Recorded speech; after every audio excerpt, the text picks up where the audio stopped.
Alright, just a really quick addendum to my last video about the Miroku. Very, very fast. Something I didn't touch on because I'd shot footage of it and I lost it and it didn't make it into the final cut.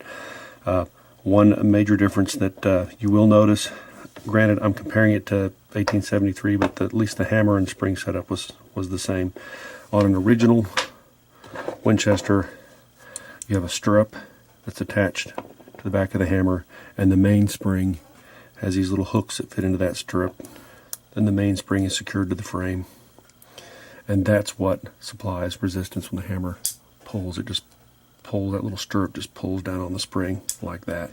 And then it has a strain screw right here that's between the position where the screw is secured, or the spring is secured to the frame, and the strain screw pushes up on the spring, and that's how you can adjust spring tension. Ubarity looks very much like this, in that you have a spring with little hooks that hook onto a stirrup that's on the back of the hammer, and the spring is screwed down onto the lower tang. A Ubarity does not have a strain screw, however, so there's no way to adjust the spring tension other than filing or grinding on it.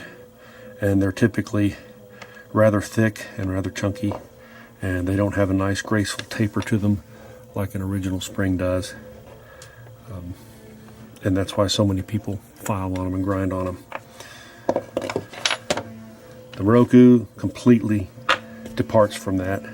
They don't even bother with a stirrup. They just put a roller bearing on the back of the hammer, just like a Colt single action Army would, and then their spring just has a little trough just like a single action Army spring, and that roller just rolls along that trough rather than have the little pivoting stirrup affair. Very smooth, works very well, probably easy to produce a very high quality part like that, but very non-original if that's the sort of thing that bothers you. The spring, same thickness all the way in cross section, although it does taper some along the sides. An advantage it has over a stock Ubarity is it also does come with a strain screw, so you can adjust the spring tension some. So real quick, sorry that was left out of the other video, but 45 minutes was long enough. You probably didn't need another 5 or 10 explaining the difference in the hammer and spring.